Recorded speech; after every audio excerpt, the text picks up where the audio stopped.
అందరికీ నమస్తే. Welcome back to our channel. ఈ వీడియోలో శ్రీకాళహస్తి ఆలయ చరిత్ర గురించి తెలుసుకుందామండి. ఆంధ్రప్రదేశ్లోని చిత్తూరు జిల్లాలో ఉన్న ప్రముఖ శైవ క్షేత్రం శ్రీకాళహస్తి. ఈ ఆలయం దక్షిణ కాశీ అని ప్రసిద్ధి చెందింది. ఇక్కడ భక్తులు ముఖ్యంగా రాహుకేతు పూజలు చేయడానికి వస్తారు.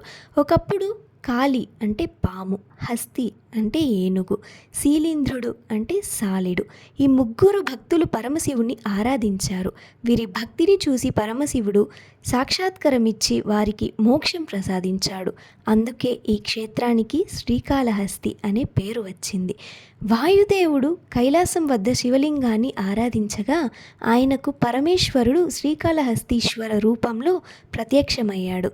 అందువల్ల ఇక్కడి శివలింగాన్ని వాయులింగంగా పరిగణిస్తారు.